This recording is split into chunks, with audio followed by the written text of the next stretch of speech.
I have made lots of content outside.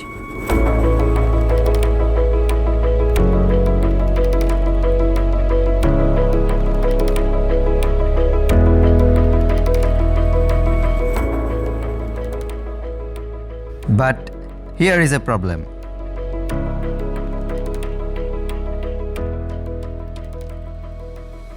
Normally wireless mic কিনতে গেলে খরচ করতে হয় 10 থেকে 20,000 টাকা। যেমন হলিল্যান্ডের কিছু প্রিমিয়াম সিরিজের মাইক্রোফোন আছে, ওইগুলো one of the best. Hollyland Lark A1 এইটা আমি ব্যবহার করতেছি লাস্ট 4 মাস ধরে। সাউন্ড কোয়ালিটি জাস্ট আলহামদুলিল্লাহ। যারা 1000-2000-এর ভিতরে ওয়্যারলেস মাইক কিনতে চান, দরকার নাই 1000-এ বয়া BY M1 কিনেন, রিল্যাক্স করেন। সালামু আলাইকুম। আসছে আগামী জাতীয় নির্বাচন, দেশ থেকে দুর্নীতি চাঁদাবাজ দূর করতে আপনার আমার ভোটটা জায়গা মতো মারব ইনশাআল্লাহ। ওকে, এইটা এরকম একটা বক্সে আসে, লেটস সি কী আছে ভিতরে।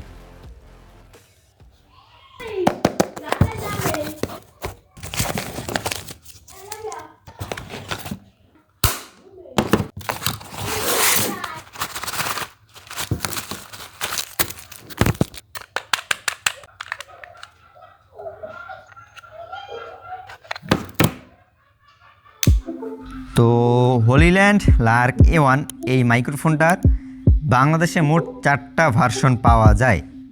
আর এই 4টা ভার্সনই আপনারা দারাজ থেকে কিনতে পারবেন। দারাজে অফিসিয়াল হলিল্যান্ডের স্টোর আছে।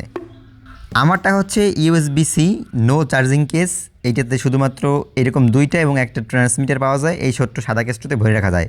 এবং সেম এইরকমেরই আরেকটা পাওয়া যায়, যেটা হচ্ছে গিয়ে লাইটনিং ভার্সন। এইটার দাম 4,500 টাকা, তবে শুধুমাত্র Type-C, আর এটি হচ্ছে গিয়ে লাইটনিং। এর পরবর্তীতে আসে USB-C চার্জিং কেস সহ, যেটার দাম 5,100 টাকা। আর লাস্টলি আছে 7,700 টাকায়, যেইটায় চার্জিং কেস সহ লাইটনিং ভার্সন এবং Type-C ভার্সন দুটোই অ্যাভেলেবেল আছে। আপনাদের যদি আইফোন থাকে সেক্ষেত্রে আমার মতে 7,700 টাকারটা ভালো হবে, যেহেতু এটায় চার্জিং কেস আছে। আর যদি Type-C ভার্সনটা শুধু নিতে চান তাহলে 5,100 টাকারটাই best, because of charging case এটা অ্যাভেলেবেল আছে। তা না হলে মাইক্রোফোনের ট্রান্সমিটার রিসিভার কোনখানে রাখবেন, হারিয়েও যাইতে পারে। অলরাইট, ইনডোরের ক্ষেত্রে আমি অলওয়েজ ট্রাই করি আমার বয়া BY M1টা ইউজ করতে। ওয়্যারলেস মাইক্রোফোন যতই ভালো হোক না কেন, আপনার সেটআপে যদি ঝামেলা থাকে তাহলে কোনো কাজই আসবে না। আমার বর্তমানে এখানে যেরকম সেটআপ আছে, ইকো মোটামুটি কম আছে, তবে ধরা যায় এখনও 40-50% মতো ইকো এখানে আছে। তবে ওয়ার্ড মাইক্রোফোনের ক্ষেত্রে এই জিনিসটা ভিন্ন। আপনার ইকো এইখানে যেরকম আছে, আমি যদি এই মাইক্রোফোন থেকে শ্যুট করি, ধরেন 50% ইকো এইটাই কভার করবে। তবে আমি যদি ওয়ার্ড ইউজ করি তাহলে ধরেন 35 কিংবা 40%। লা ইলাহা ইল্লাল্লাহু মুহাম্মাদুর রাসূলুল্লাহ। বর্তমানে আমি আছি আমাদের মসজিদে, আসরের নামাজ পড়ে বের হইলাম। আর এখন আউটডোরে এই মাইক্রোফোনটা কিছু শুটিং বাকি ছিল, ওইটা ট্রাই করবো। আর আউটডোরের সাউন্ড কোয়ালিটি বর্তমানে রেকর্ড হচ্ছে কিন্তু হলিল্যান্ডের মাইক্রোফোনটা থেকেই। তো আমি এই যে হলিল্যান্ড লার্ক A1 মাইক্রোফোনটা, এটা কিন্তু ব্যবহার করতেছি অনেক দিন ধরে, অলমোস্ট 3 থেকে 4 মাস। আমার সেকেন্ড চ্যানেল যে ভিলেজ বয় রাফু আছে, ওই চ্যানেলে এইটার আমার যে ভিডিওগুলো শ্যুট করা ম্যাক্সিমামই এইটা থেকে। আর আউটডোরে আমার যত শট দেখেন তত শটের ভয়েস ওভার এই মাইক্রোফোনটা থেকে। সেকেন্ড চ্যানেলের লিঙ্ক ডেসক্রিপশনে দেওয়া রাখছে। আর ওয়ার্ড মাইক্রোফোনের ক্ষেত্রে আউটডোরে সবচেয়ে বড় সমস্যা হচ্ছে গিয়ে কেবল। আপনি তার কখন গুছাইবেন, কখন শ্যুট করবেন, আপনারা এই দেখবেন রেকর্ড হয়ে দিয়েছে না, একটু ডিস্টেন্সে ভিডিও করতে পারতেছেন না। হয়তো আপনারা 2 জন আছেন, সেক্ষেত্রে আপনি শ্যুট করবেন, আপনি ভয়েস রেকর্ড করবেন, নাকি আপনার অপরজনকে দিবেন। এই জিনিসগুলো বিবেচনা করলে হলিল্যান্ড A1 মাইক্রোফোনটা কিন্তু আউটডোরে খুবই ভালো। আর আমি এখন বর্তমানে যে অবস্থানে শ্যুট করতেছি, এইটা যে গেইন কন্ট্রোল ওইটা আছে গিয়ে লেভেল 2-এ। আর আশেপাশে যেহেতু কোনো রকম নয়েজ নাই, সেক্ষেত্রে নয়েজ ক্যান্সেলেশন মুডটা আছে অফ। আর অবশ্যই আপনি যদি নয়েজ ক্যান্সেলেশন মুড অন করেন, সেক্ষেত্রে গিয়ে এইটার সাউন্ড কোয়ালিটি কিছুটা ইম্প্যাক্ট করবে। শুধুমাত্র এইটাই না, যে কোনো ওয়্যারলেস মাইক্রোফোনের ক্ষেত্রেই একই ঘটনা।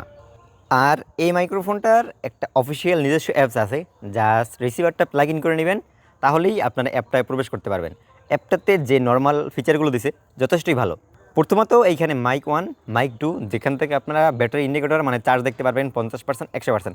ব্যাটারি ব্যাকআপ যথেষ্ট ভালো ভাই, 10, 15, 20 ঘন্টা টোটাল বাক্স সহ, এইগুলো নিয়ে প্যারা নাই। নয়েজ ক্যান্সেলেশন মুড মোট 3টা মুডে ইউজ করা যায়, উইক, মিডিয়াম অ্যান্ড স্ট্রং। আর ভলিউম অ্যাডজাস্টমেন্ট যেটা আছে এইটা লেভেল 1 থেকে 6 পর্যন্ত, মানে লেভেল যত বাড়তে থাকবে ভয়েসের কথাবার্তা আরও বেশি বাড়তে থাকবে, যত কমতে থাকবে ভয়েস আরও আস্তে আস্তে কমতে থাকবে। আর রেকর্ডিং কেমন করবেন, স্টেরিও মনো, এবং মাইক মিউট করতে চাইলে 1 অথবা 2, আর ওয়াজ করতে চাইলে ইকিউ অ্যাডজাস্টমেন্ট এইটা করতে পারেন। আর মাইক 1 নাম্বার 2 নাম্বারের জন্য কালার ইন্ডিকেটরটা অন করতে পারেন। এখন এই মাইক্রোফোনটা যে প্রাইস পয়েন্টে পাওয়া যাচ্ছে 8,000 টাকা অলমোস্ট, যদি আপনারা সম্পূর্ণ প্যাকেজ কিনতে চান। আর টাইপ সি যদি সর্বনিম্নটা ব্যবহার করেন আমার মতো, তাও প্রায় 3500 টাকার মতো খরচ হবে। এখন আপনারা এই মাইক্রোফোনটা কেমন, কিসের জন্য কিনবেন? আপনার সুবিধা হচ্ছে কি আউটডোরে ভিডিও করেন, তারের ঝামেলা হইতে চান না, একটু ব্র্যান্ডের ভিতরে হলিল্যান্ড লং টাইম ইউজ করবেন, সাউন্ড কোয়ালিটি ভালো দরকার আছে, অ্যাপ সাপোর্টেরও লাগবে, সেক্ষেত্রে গিয়ে আমি আপনাদের রিকমেন্ডেশন করবো লোয়ার ভার্সনটা কিনতে পারেন 3500 টাকা। 8,000 টাকা খরচ করে মাইক্রোফোন কেনাটা হিউজ, তবে টাকা থাকলে আপনি অবশ্যই কিনতে পারেন। আর সেকেন্ডলি আমি যেটা করি, ইনডোরে আমার যত শ্যুট থাকে মেন চ্যানেলে আমি সবগুলো ইউজ করি কিন্তু বয়া BY M1 মাইক্রোফোন। আমি ইনডোরে ভাই এটা একেবারে ইউজই করি না, মানে আমার মাইক্রোফোন নাই ধরতে গেলে, বিকজ অফ এইটা প্রাইস রেঞ্জে 8,000 টাকায় এটার চেয়ে বয়া M1-এর 1,000 টাকার কোয়ালিটি অনেক বেটার।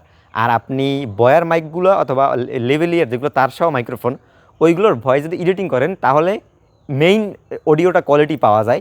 আর এই ওয়্যারলেসে আপনি একটু মানে টুইং করতে যাবেন, হয়তো আপনি ইকিউটা বাড়াইবেন, একটু ক্লিয়ারিটি বাড়াইতে দেবেন, কমাইতে দেবেন, তখন দেখবেন গিয়ে ভয়েসটার অবস্থা পুরো বাজ্যে যায়, মাইকের মতো লাগে, ঘ্যার ঘ্যার হয়ে যায়, আপনি এডিট করতে পারবেন এটার সাথে।